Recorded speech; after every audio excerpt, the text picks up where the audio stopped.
오늘장 대림제지가 급등세다. 신종 코로나 바이러스 영향으로 포장 관련주가 주목받고 있는데 대림제지 2020년의 모멘텀은 무엇이며 신종 코로나 바이러스 사태 진정 이후 투자 전략을 어떻게 세워야 하는지 집중 분석하는 시간 마련했다.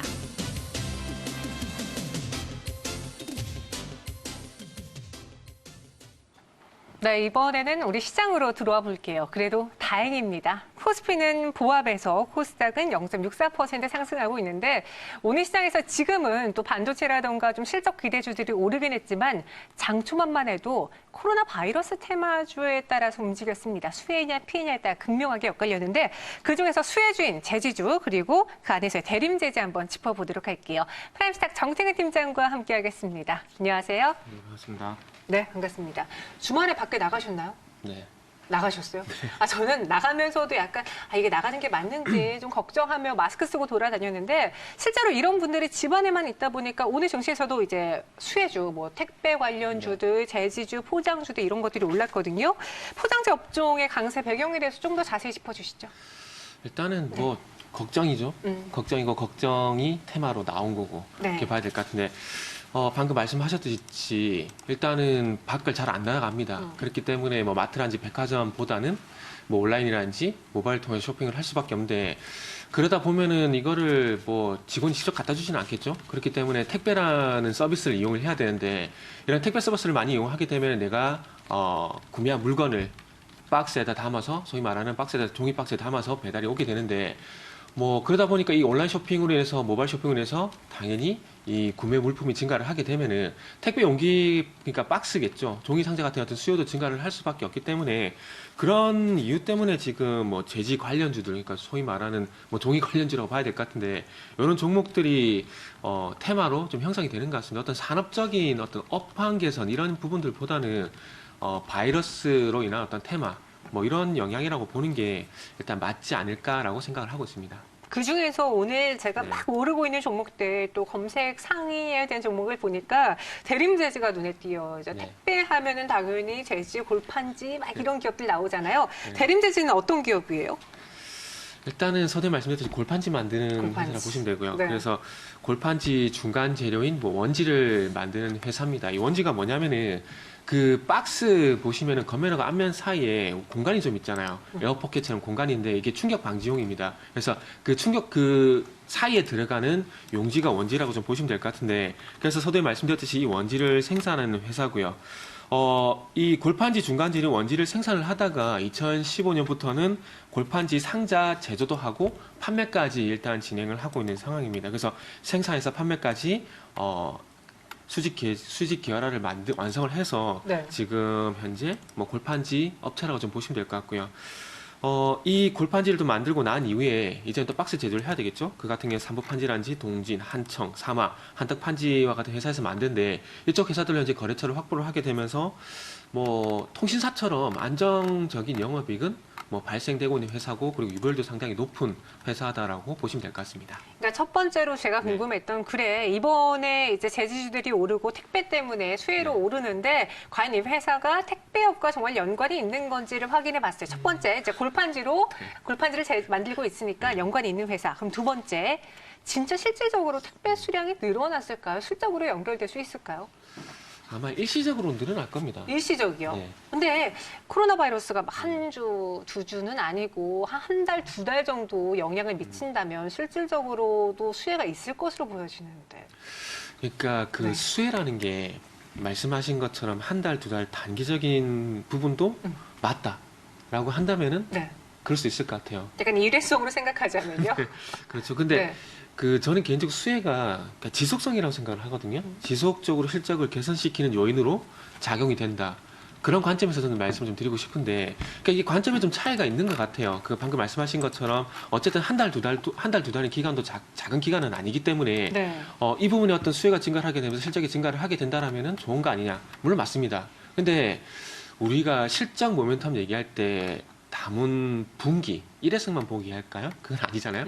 1분기가 개선됐으면 2분기, 3분기, 그리고 연간 영업이 그리고 다음 해까지 기대를 하잖아요. 그래서 그런 관점에서 보게 된다라면은 일단은 제 개인적인 관점에서는 뭐 단기적인 영향이라고 좀 봐야 될 것 같고 그리고 뭐 앞으로 계속해서 온라인인지 모바일 쪽에서 쇼핑이 늘어나게 되고 그래야 또 골판지 수요가 증가를 하게 된다라면은 뭐 폭발적인 성장 네. 이런 부분은 아니고 뭐 조금은 아쉽지만은 완만한 성장세 뭐 그 정도까지 보는 게 맞지 않을까라는 생각이 좀 드네요. 실제 실적으로 이어질 수 있지만 이게 뭐 단기간에 약간의 수치를 변화하는 정도라면은 사실 주가가 이만큼 오른 값을 못 하겠죠. 그럼 다시 실망 매물이 나올 수 있다라는 점에서 수혜가 있다 없다 딱 꼬집어서 말씀을 못 드릴 것 같다라고 했는데 그럼 이러한 테마성 성향을 빼고 봤을 때 현재 제지주들의 실적은 기대가 되는 정도인지 이 대림제지는 그중에서 어떻습니까? 그 네. 수혜적인 관점은 그러니까 단기적인 관점만 아니고 저는 장기적인 관점에서 봐야 된다 말씀드리고 싶은 거고 장기적으로? 그리고 네. 솔직히 말씀드리면은 저는 그 소위 업종이라고 보면 관심 없는 업종 딱 두 가지가 있습니다. 뭔가요? 비금속 광물, 제지예요. 아, 근데 비금속 광물 제지요? 네. 그래서 그 제재는 우리가 지금 그 달아보고 있는 골판지도 있지만은 한솔 제재 같은 이런 우리가 소위 말하는 그 A4 용지라 그러죠? 이것도 있거든요. 네. 근데 아까 서두에도 말씀했지만은 꾸준한 영업이익은 발생이 되지만 중요한 건 매출 상승세가 중요한 거잖아요. 소위 말하는 PSR. 저는 PER보다 PSR을 좀 중점적으로 보는데 매출 성장세인데 그런 부분들이 일어나지가 않아요. 예를 들면은 통신주 보시면 아시겠지만은 SK텔레콤이라든지 뭐 KT라든지 그 LG U+라든지 3대 통신사가 있는데 아시겠지만은 꾸준한 영업이익이 발생되고 현금을 창출하게 되면서 5%의 고배당은 매력적이지만은 그에 반해서 중요한 건 매출이란지 영업이익이 우상향이 안 돼요. 네. 계속 일정하게 발생된다라는 거죠. 그러면 아시겠지만은 급여도 해마다 인상되는 게 좋은 거지 계속 똑같이 가는 건 별로 기분 좋지는 않거든요. 그래서 그런 관점에서 보게 된다라면은 저 방금 통신주를 예를 드렸듯이 제지업종도 마찬가지라고 생각을 합니다. 뭐 골판지를 만드는 대림제지란지 사모판지도 마찬가지겠지만 한솔제지란지 어떤 한국제지 이런 기업들도 저는 마찬가지라고 생각을 해요. 꾸준한 수요가 있다는 것도 중요하겠지만은 이 꾸준한 수요를 바탕으로 해서 이 수요자가 더 많이 늘어나면 기업 입장에서 더 좋은 거잖아요. 그래서 그런 관점에서 보게 된다라면은 매력이 떨어지기 때문에 비금속 광물하고 제지 관련 업종에서 관심이 없어요. 그럼 우리 팀장님이라면 네. 지금 이 현 상황에서 제지주를 굳이 접근하지 않으시겠네요? 그렇게 되네요. 그러면요. 네. 그러니까 그래요. 제가 여쭤보고 싶었던 투자 의견에 대해서는 그래 매수는 아니다라고 제가 정리를 해볼게요. 갖고 계신 분들의 경우에는 어떻게 해야 돼요? 충분히 그래도 수익은 내고 있을 거예요. 만약 오늘 뭐 고점에서 들어가신 분이 아니라면 제주주를 매수하신 분들 이번 테마 흐름에 수익은 내고 있을 텐데 언제쯤 그럼 발을 빼야 되는지가 중요하잖아요. 대림제지 기준으로 말씀을 드리면은 네. 대림제지가 지금 거래량이 늘어나면서 변동성이 커지고 있거든요. 그러면 반대로 네. 거래량이 계속해서 늘어나서 거래량이 계속 늘어나게 되면 증가를 하게 되면서 상승을 해야 된다는 관점에서 보게 된다라면 반대로 이제는 전일 대비해서 거래량이 줄어들게 되면은 그때는 이제 매도 타이밍을 잡아야 되겠죠. 거래량이 이제 이전 거래일보다 줄어드느냐, 그래서 감소하게 되면은 축소하느냐. 네네. 그럼 대림제지 이야기한 김에 네. 그 대림제지가 오르는 게 오늘 뭐 택배 때문에 골판지주가 상승하잖아요. 네. 대림제지를 매수 안 한다. 아예 CJ 대한통운처럼 택배 업체를 공략하는 건 어때요? 같이 오르긴 하거든요, 오늘도. 네. CJ 대한통운 택배업체 지금 CJ 대한통운밖에 없는 한진도 있죠. 네, 있죠. 그럼 한진을 선택할 것 같아요. 한진을요? 오. 이 앞 시간에서 한진칼 다뤘잖아요. 네네. 그래서 그 택배 플러스 이제 지분. 지분 경쟁, 경영권 분쟁 네. 이것까지 보게 된다면 변동성은 아마 한진이 더 높지 않을까요? CJ 대한통운보다? 그러면 그냥 네. 개인적으로 택배 영향은 크게 없을 것이다라고 보고 아예 그쪽은 보지 않으시는 거네요. 한진 네. 고르는 이유도 들어보니까 물론 그 수혜도 있지만 아니, 전두 거기 가지 아예 얘기했어요. 지분으로 가는 아니, 거잖아요. 전 두 가지 얘기했어요. 두 가지 뭐요?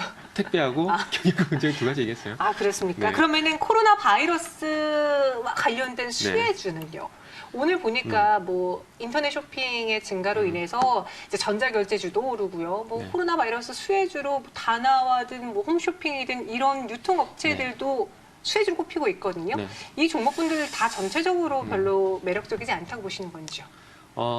저는 이제 코로나 바이러스가 끝났을 때를 대비를 해야 된다라고 생각을 해요. 네. 그러면은 이제 코로나 바이러스 때문에 증시에서 많이 빠진 종목들 있잖아요. 네. 그럼 이제 그쪽으로 관심을 가져야 된다라고 생각을 해요. 이 코로나 바이러스가 그 메르스 같은 경우도 3개월 갔거든요. 네. 3개월 갔는데 아마 코로나 바이러스도 지금 최소 3개월은 간다라고 봐야 되는데 아시겠지만은 지금 뭐 테마주, 뭐 수혜 테마주 할 거 다 오르고 있거든요. 그렇게 보면은 이게 지속성은 떨어지고 지금 접근하기엔 조금은 겁이 나고 이렇거든요. 그러면 차라리 지금은 기다렸다가 시장이 많이 빠졌기 때문에 탑픽은 삼성전 중심은 IT 섹터 그리고 플러스 알파 중국 소비죠. 여기를 차라리 많이 빠졌다는 관점을 어디서 좀 해석해야 될지 모르겠지만 일단은 그쪽으로 일단은 전환을 하려고 하는 게 더 낫지 않을까라는 생각이 드네요. 그러니까 지금 뭐 많이 그 좀 전에 대림 재질을 다뤄봤지만은 네. 오르고 있는 종목을 지금은 소위 말하는 추격 매수가 될 수밖에 없는 상황이거든요. 그런데 조금 기다렸다가 이 바이러스가 좀 거치게 되고 증시가 오를 시점에서 거기서 그때는 추격이 아니죠. 추적이 되는 거죠. 그러면 추격 매수하고 추적 매수 한 끗 차이긴 하지만 이게 많이 틀려요. 추격 매수는 이제 손실날 가능성이 큰 거고 추적 매수는 패스트 팔로워예요. 패스트 팔로워 전략에서 따라가는 전략인 거거든요. 그래서 제가 봤을 때는 차라리 IT 쪽이란지 뭐 중국 소비주 관련 종목들이 어쨌든 중국의 방문객은 제가 볼 땐 줄어들지는 않을 것 같아요. 그렇다라면은 조금 기다렸다가 지금 나오는 백신 관련 유인 들어가는 것보다는 차라리 IT 플러스 중국 소비주 해가지고 기다렸다가 추정 매수하는 게 제가 볼 때는 맞을 것 같아요. 그래서 저는 개인적으로 지수가 일단은 2050포인트에서 2080포인트 이 구간 사이에서 일단 바닥을 다지지 않을까라고 좀 예상을 하고 있거든요. 그래서 네. 그게 아마 제가 볼 때는 많이 빠지게 된다면 다음 주 후반 정도 되지 않을까 생각이 들거든요. 그래서 저는 그래서 전략을 말씀드리면은 기다리고 있다. 그 말씀 드리고 싶네요. 오늘 포장주에 대해서 좀 이야기를 해보려고 했는데 실질적으로요. 이게 테마성 흐름이 강하긴 하지만 수치도 늘어나고 있는 건 맞아요. 온라인 유통 사이트 11번가는요. 지난 27일 6일간 동안 식선식품 거래가 전일 동기 대비 46% 그리고 생필품은 104% 늘어났다고 했습니다. 그만큼 이제 인터넷을 통해서 주문하신 분들이 많아지기 때문에 실제로 오늘 제주주를 공략하시면서 대림제지 여전히 24% 넘게 급등하고 있거든요. 그런데 좀 길게 봤을 때는 굳이 이슈를 가져가는 종목을 따라가기보다는 차라리 이로 인해 소외받았던 실적 기대 IT주들 쪽으로 시선을 바꿀 때가 된 것 같다라는 입장이니까요. 이 점도 한번 참고해 보시기 바랄게요. 지금까지 정태근 팀장과 함께했습니다. 고맙습니다.